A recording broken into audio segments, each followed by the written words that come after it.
परिवार का केस जिस दिन बहुत बड़ा मोटिवेशन दे रहा हूँ महानुभाव, आप यदि कर सकें, जितना पालन कर सकें करें।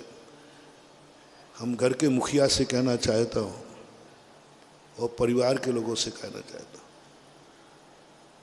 घर का केस, घर का मनमुटाव कभी घर की देरी के बाहर मत जाने देना। उस घर में कभी सिद्धि की कमी नहीं आती है। अपने घर की कोई भी केस हो जाए,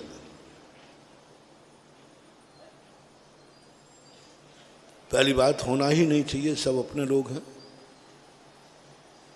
एक कुटुंब है, सबने एक माँ का दूध पिया है, सभी एक वंशज हैं, होना ही नहीं चाहिए। लेकिन फिर भी कभी हो जाए तो सबसे पहला निर्णय पूरे परिवार के लोग, मैं अपने भक्तों से खास तौर से कहना चाहूँगा, कहना ही नहीं चाहूँगा, यदि माने तो टेक टू ऑर्डर, आदेश दे सकता हूँ।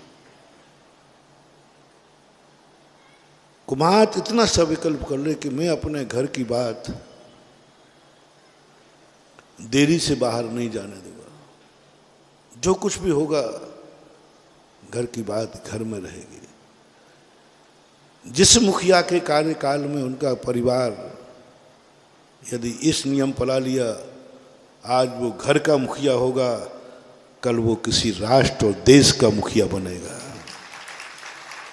और एक दिन वो 3 लोक का नाथ बनेगा। बीज दे रहा हूं, बीज दे रहा हूं। जिस घर के मुखिया ने इतनी कुशलता कर ली कि जिस घर का मैं मुखिया हूं, इस घर की बात इस दीवार से बाहर नहीं जाएगी।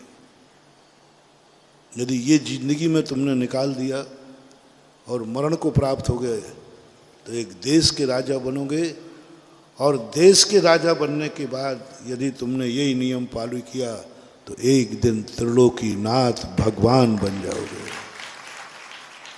क्योंकि तुममें वो ताकत है, वो कुशलता है कि तुमने एक जीवन में घर में कभी किसी को कोई बात बाहर नहीं जाने दी। घर का आंसू कोई देख ना ले। घर के मुखिया की सबसे बड़ी जिम्मेदारी, घर का मुखिया बनना कोई हंसी मजाक नहीं है। घर के किसी भी आंख में आंसू नहीं। घर के सारे व्यक्ति सोने के बाद घर का मुखिया सोता है। घर के सारे लोगों के भोजन करने के बाद भोजन करता है। घर के सारे लोगों के उठने के पहले उठता है। उसकी एक ही चिंता है, मेरे कार्यकाल में मेरा परिवार का कोई सदस्य की आंख में आंसू ना आ पाए, और आ जाए तो उसे तुरंत अपना आंसू पहुँचे या नहीं पहुँचे, अपने घर के सदस्यों का आंसू पहुँचने के लिए तैयार रहना दे। कहीं पड़ोसी ना देख ले, कहीं घर के परिवार की सिसकी पड़ोसी को सुनाई ना पड़ जाए, तो ये तुम्हारे लिए वरदान सिद्ध होता है। सबसे बड़ा अभिशाप तुम्हारी जिंदगी में तुम्हारे घर का है, क्योंकि तुम मुखिया हो। मुखिया बनने ही मत, बने हो तो सब सुख छोड़ दो।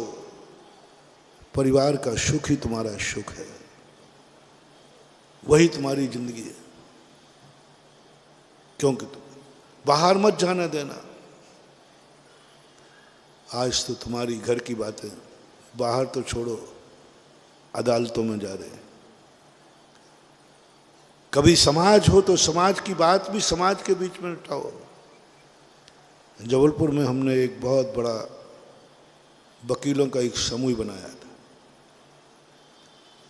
और कहा था मैंने कि ये वकीलों को नियम दिलाया कि आप जब समाज का कोई केस आए तो आप बैठ के यहीं उसको हल करो, अदालत तक मत ले जाओ, अदालत तक मत ले जाओ। बल्कि कोई अदालत का कार आ जाए तो फैसला तुम्हारा हो और सील अदालत की लगना चाहिए। ये होते थे। आज भी कई मंदिरों के केस अदालत में पहुंचते हैं तो अच्छे मजिस्ट्रेट होते हैं, वे साधु के सामने अदालत लगाते हैं। मेरे सामने भी राजस्थान में 2-3 अदालतें लग चुकी हैं। और जो फैसला यहाँ से दिया वो अदालत ने घोषित किया यह लिख करके कि ये दोनों एक गुरु के भक्त हैं, दोनों एक धर्म को मानते हैं,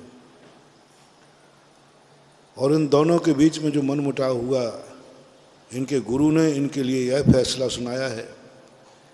इसी फैसले को कायम करते हुए अदालत भी यही फैसला मंजूर करती है। 2-3 बार हुआ है। तो उस समय ऐसा लगा, मजिस्ट्रेट ने कहा महाराज मैं क्या निर्णय सुनाऊं, हम लोग धर्मात्मा है ही नहीं, हमें क्या मालूम कि धर्म क्या है, हमें क्या मालूम कि सही क्या है। सही मालूम है आपको, आप बोलिए। एक बंगाली मजिस्ट्रेट थे, एक मंदिर का केस था। उस मंदिर में 1 कमल लगना चाहिए कि 2 कमल लगना चाहिए। हर मजिस्ट्रेट इस बात पर सोचे कि कमल पर इतनी बड़ी मूर्ति बैठती कैसे, कमल तो पिछल जाएगा, क्योंकि वो तालाब का कमल समझते थे।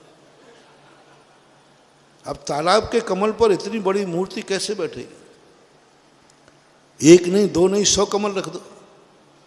उसको टाल देता था, उसको भी समझ में नहीं आया। मेरा वहाँ चतुर्मास था, हो रहा था, शुरुआत हुई। वो अपना छुप करके भेष बदल के प्रवचनों में आने लगे कि कभी ना कभी महाराज के मुख से कोई बात भगवान, मूर्ति और कमल की निकलेगी। 1 हफ्ते तक वो बैठे, उनको कोई सुराग नहीं मिला। तो उसने एक दिन माली को बुलाया, मुझे महाराज से एकांत में मिलना है। वो आए, उन्होंने बताया कि मैं मजिस्ट्रेट हूँ और मेरी अदालत में केस है, बरसों से चल रहा है। महाराज मुझे ये बताइए, इतने बड़े पाषाण की मूर्ति इस कमल पर बैठती कैसे है? कौन सा चमत्कार है जिसमें कमल पे बैठ जाते भगवान बैठे रहते? पूरी बात जब समझी मैंने तो उनको मंदिर में ले गए। मैंने कहा देखो ये कमल रखा ना, बोले ये कमल कहाँ है, ये तो पाषाण का है, ये तो पाषाण है, पाषाण में आकार बनाया गया है, ये तो केस है कमल का, पाषाण के कमल का नहीं है। वो लिखते ही नहीं बल्कि पाषाण के कमल, कमल लिख देते। उनको इतना विकल्प आया, दोनों पार्टियों कहा कि मूर्ख हो तुम, उनसे निर्णय जानते हो, चाहते हो जो ये भी नहीं जानते कि कमल क्या चीज़ होती है, हम क्या निर्णय करेंगे।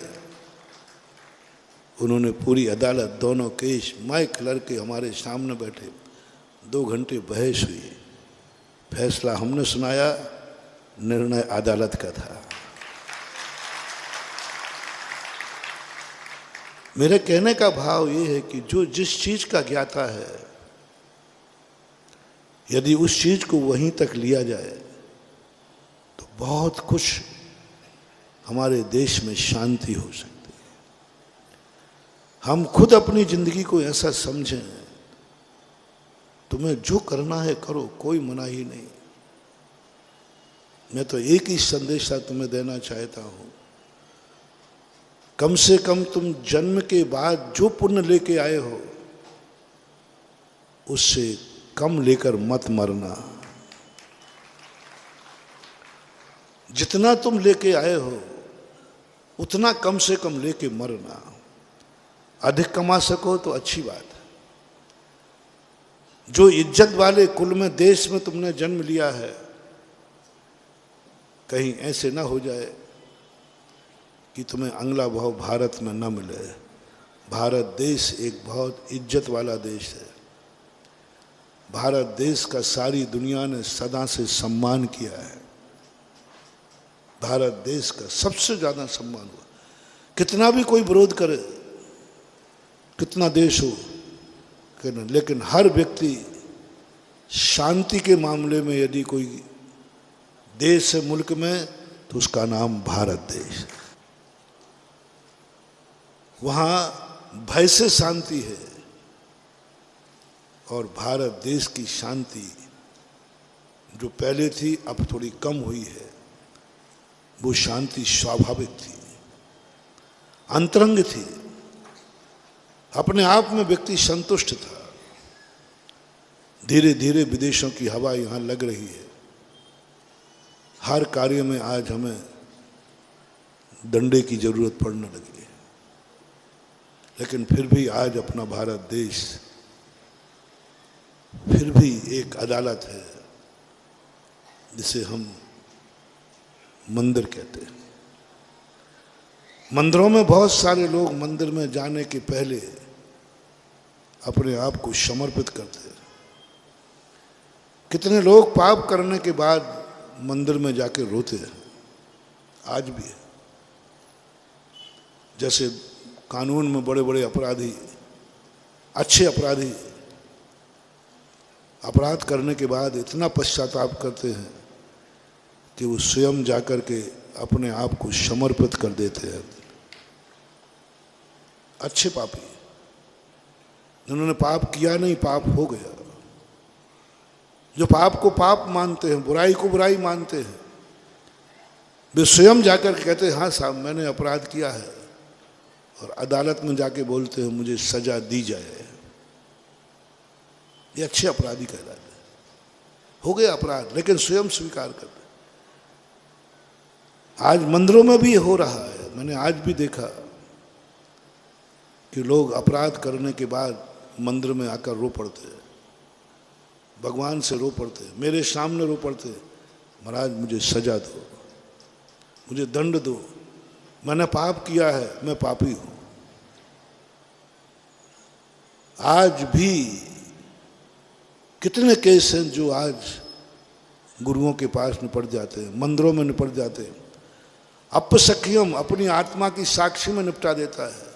हा दुट्टकेयम, हा दुट्ट चिंतियम, हा दुट्ट भाष्यम।